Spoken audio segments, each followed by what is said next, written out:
दोस्तों नमस्कार, मैं सुबोध कुमार। आप देख रहे हैं खबर नेशनल टाइम्स। दोस्तों, उत्तर प्रदेश के ललितपुर जिले से सामने आई एक घटना ने पूरे प्रदेश ही नहीं बल्कि देश भर में आदिवासी अधिकारों, सामाजिक न्याय और प्रशासनिक व्यवस्था को लेकर गंभीर सवाल खड़े कर दिए। सवाल यह है कि क्या आज भी देश के सबसे कमजोर और वंचित समुदायों में शामिल आदिवासी समाज अपनी जमीन, अपने घर और अपने सम्मान की रक्षा के लिए संघर्ष करने को मजबूर है? क्या जल, जंगल और जमीन पर उनका अधिकार सुरक्षित है? और क्या प्रशासन हर नागरिक को समान न्याय दिलाने में सफल हो पा रहा है? दरअसल सोशल मीडिया पर वायरल हो रही जानकारी के अनुसार उत्तर प्रदेश के ललितपुर जिले के मेहरा गांव में रहने वाले सहरिया आदिवासी परिवारों को उनकी बस्ती और ग्राम पंचायत की भूमि से बेदखल करने की कोशिश किए जाने के आरोप लगाए जा रहे हैं। दावा किया जा रहा है कि जब इन परिवारों ने इसका विरोध किया तो उनके साथ मारपीट की गई, गाली गलौज की गई, महिलाओं के आने जाने के रास्ते बंद कर दिए और यहाँ तक कि बस्ती में आगजनी जैसी घटनाएं भी सामने आई।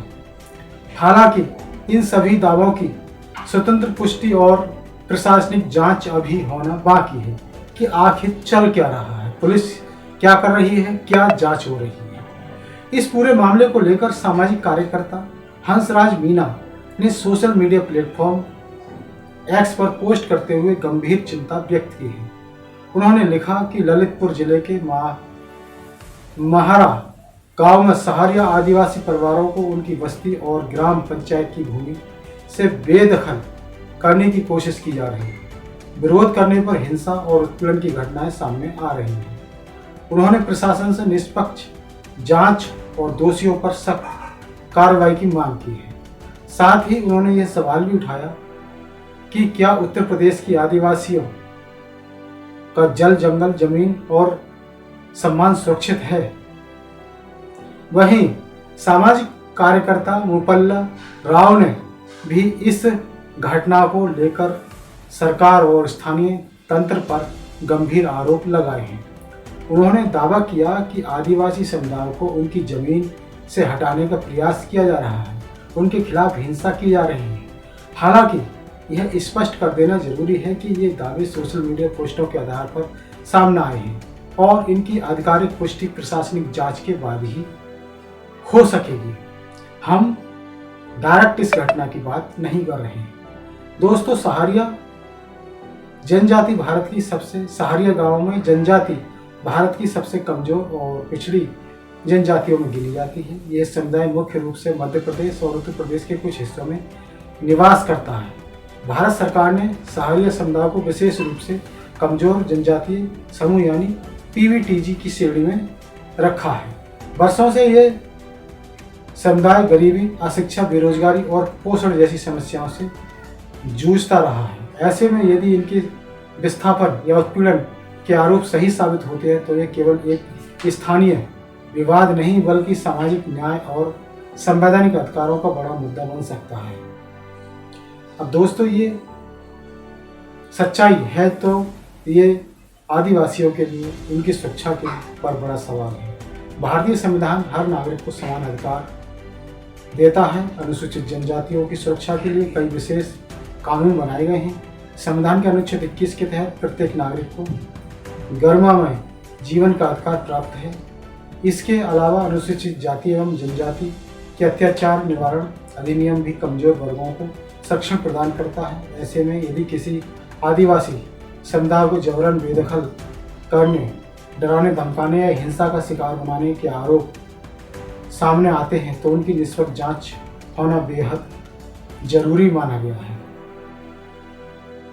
यह भी सच है कि भारत में जल, जंगल और जमीन का मुद्दा केवल संपत्ति का मामला नहीं है। आदिवासी समाज के लिए जमीन उनकी पहचान, संस्कृति, आजीविका और अस्तित्व का आधार होती है।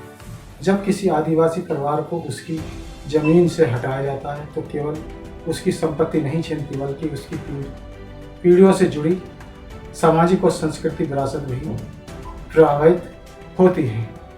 अब सबसे बड़ा सवाल प्रशासन की भूमिका को लेकर उठ रहा है। यदि वास्तव में ऐसी घटनाएं हुई हैं तो दोषियों के खिलाफ क्या कार्रवाई होगी? क्या पीड़ित परिवारों को न्याय मिलेगा? क्या प्रशासन निष्पक्ष जांच करेगा? और क्या भविष्य में ऐसी घटनाओं को रोकने के लिए कोई ठोस कदम उठाए जाएंगे?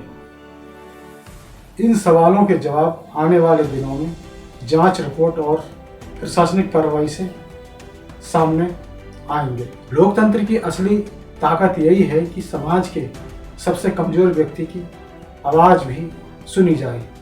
किसी भी लोकतांत्रिक व्यवस्था की सफलता इसी बात से तय होती है कि वह कमजोर और वंचित वर्गों के अधिकारों की कितनी रक्षा कर पाती है।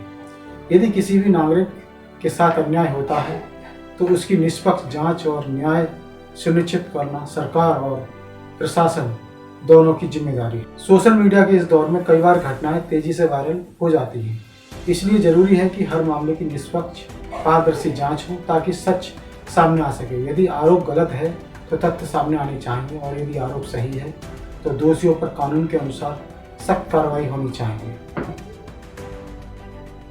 फिलहाल ललितपुर के महारा गांव का यह मामला चर्चा का विषय बन चुका है। पूरे प्रदेश की नज़र प्रशासनिक कार्रवाई पर टिकी हुई है। अब देखना यह होगा कि जांच में क्या तथ्य सामने आते हैं और पीड़ित परिवारों को किस प्रकार न्याय मिलता है। आप इस पूरे मामले को किस नज़रिए से देखते हैं? क्या आदिवासी समुदाय के अधिकारों की सुरक्षा के लिए और मजबूत व्यवस्था की ज़रूरत है? अपनी राय हमें कमेंट बॉक्स में ज़रूर बताइए। यदि ये वीडियो पसंद आए तो इसे लाइक कीजिए और वहीं अगर आपको हमारी ये रिपोर्ट महत्वपूर्ण लगी हो तो वीडियो को लाइक करें, शेयर करें। चैनल खबर नेशनल टाइम्स को सब्सक्राइब करना ना भूलें। मैं सुबोध कुमार, आप देख रहे थे खबर नेशनल टाइम्स। फिर आऊँगा एक नई और बड़ी खबर को लेकर। तब तक के धन्यवाद। नमस्कार। जय हिंद, जय भारत, जय संविधान। धन्यवाद। नमस्कार।